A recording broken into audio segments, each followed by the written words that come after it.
that's part of the journey that I've been taking you on. And I don't waste any of that stuff. Like the pain is not wasted. It's not senseless. God's story, your life. Unfolding short stories. Roland Warren is the CEO of CareNet. It's one of the largest networks of crisis pregnancy centers in North America. He's become a national voice for fatherhood and life. But before any of that, he was just a 20-year-old college student, scared and unprepared, when his girlfriend told him she was pregnant. The pressure for her to abort was intense. But together, they made a choice.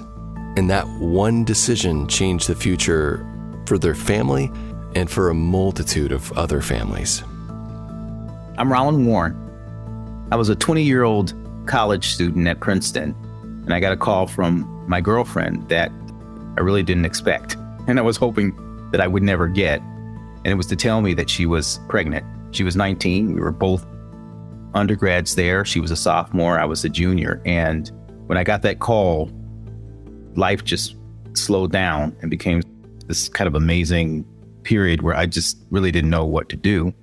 Anyway, when she came back to campus after our Christmas break, she went to Student Health Services and got the pregnancy test done. And the nurse comes out and confirms what she had hoped wouldn't be the news, which was that she was pregnant. And the nurse, without taking an extra gulp of air, then said, "Now, of course, you're going to have an abortion." And my girlfriend said, I don't want to have an abortion. I want to keep my baby. I want to get married. And the nurse was like, "How are you going to graduate from Princeton with a baby?" She said, "I want to keep my baby." And then the nurse said, "What do you want to do when you graduate?" "I want to become a doctor." And the nurse was like, "How are you going to become a doctor with a baby?" Doesn't seem like it makes a lot of sense. Doesn't seem like it's a good choice. And we sat and we talked about it. And it was interesting because the nurse was an older woman, could have said to her, "How are we going to make your choice work? Who's the father? Where's the father? And maybe we can have him come to the next visit to support your choice in his child." But she didn't say any of that. Anyway, by the grace of God, we decided to not have the abortion, and we actually had the child. She did go on to become a doctor. She did go on to graduate from Princeton. We got married and been married 43 years. And as I think back on that story, one of the things that just so sticks in my mind is that the whole premise behind the abortion decision and the challenge that before anybody who's facing that decision is this notion of nothing good can come from this child. This child is a net negative. Your future is gone. Nothing good can come from this child. And I've got this amazing picture of my wife with our granddaughter, who is the child of the son that we were supposed to abort. And it's an amazing picture.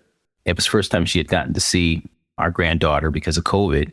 And she's holding this little girl, and the look on my wife's face is just an amazing look. And I had a thought on that, this notion of nothing good can come from this, because when my wife was this 19-year-old scared Princeton college student, she couldn't see that picture, but God did. God could see that picture, and he saw the good that would come from her making this decision not to have the notion that our son growing inside of her was a life worth sacrificing, but rather that he was a life worth sacrificing for. Although we think about the abortion issue as like this separate issue that's disconnected from everything else, the principle behind it is actually old as the garden, because when Satan was there with Eve, the notion was that nothing good would come from you following God's plan. So you got to take life into your own hands. It's your fruit and your choice. The same narrative in the garden. It's the same one that the nurse was really communicating to my wife in that moment. And we have these times when we're faced with these decisions. It's just a series of choices. And there's one path you can take that's God's way, and there's another path you can take that is not God's way. And that's really what's before us. This notion of if we follow God's plan, if we follow God's way, that nothing good can come from that, which is really the lie of the evil one. And it all also goes to the cross. Imagine people looking at the cross, and certainly Jesus' disciples who had scattered, and even his mother who was sitting there in that moment, looking up at the cross. The temptation of Satan is to look at that and go, nothing good can come from this, when in reality, only good can come from this. And I really believe that's true. Only good, when you think about it in terms of a temporal and eternal perspective, can come from when you follow God's principle and you follow God's plan. So I lived that out. And that's really my wild story when I look back on it 43 years ago, being a 20-year-old faced with this decision. It's inspiring for me. And it's one of the reasons why I do the work that I do, this ministry called CareNet, because I know that there's so many other women and men facing pregnancy decisions that are challenged with that same narrative that nothing good can come from this. I can always tell folks when I have to have a conversation about this issue and they're facing a pregnancy decision, I've been where you've been, but you haven't been where I've been. And I can tell you, when you follow God's way, something always good, great, and glorious comes from it. He had followed God's way. But as time passed, Roland couldn't shake the feeling that his own story was meant to help others write theirs. I always felt that there was something, I'll just use the word, important that God wanted me to do, or big that God wanted me to do, or significant that God wanted me to do. I would have this sort of wrestling about there's something. So even all my jobs, I always felt like this wrestling. And then when I left business world to go work for National Fatherhood Initiative, I didn't wrestle anymore after that. It just went away.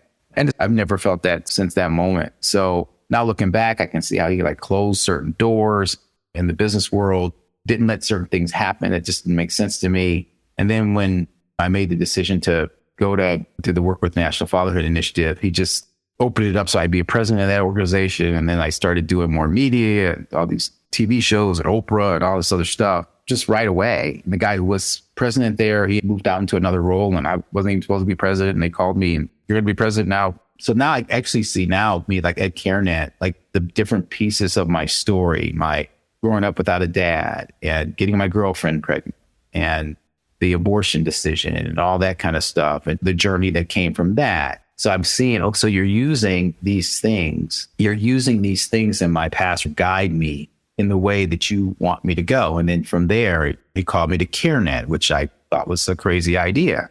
I'd just written a fatherhood book and I was doing the fatherhood stuff.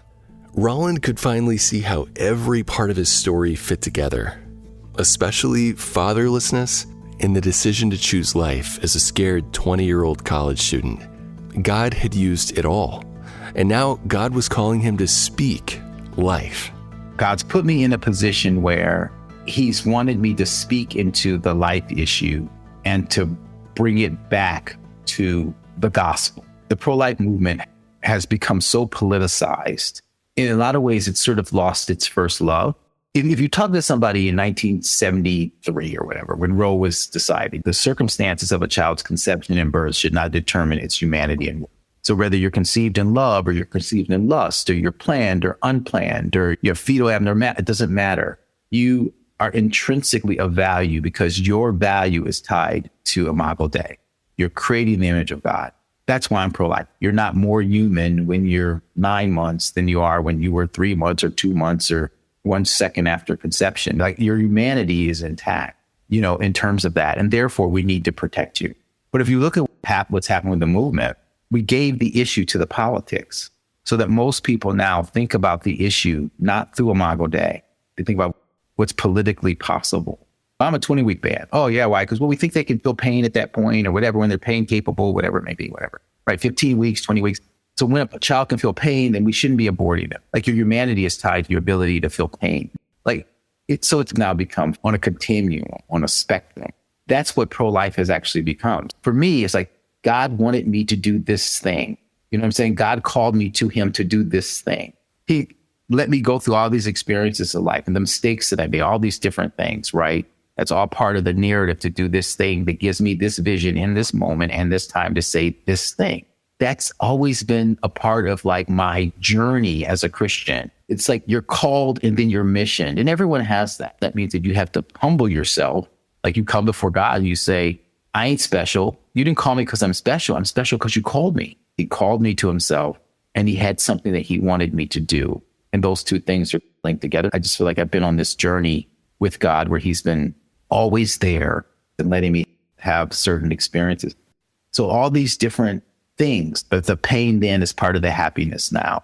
That's part of the journey that I've been taking you on. And I don't waste any of that stuff. The pain is not wasted. It's not senseless. It's not just for nothing. It's not because I'm a cruel God and I just didn't want you to have a good father.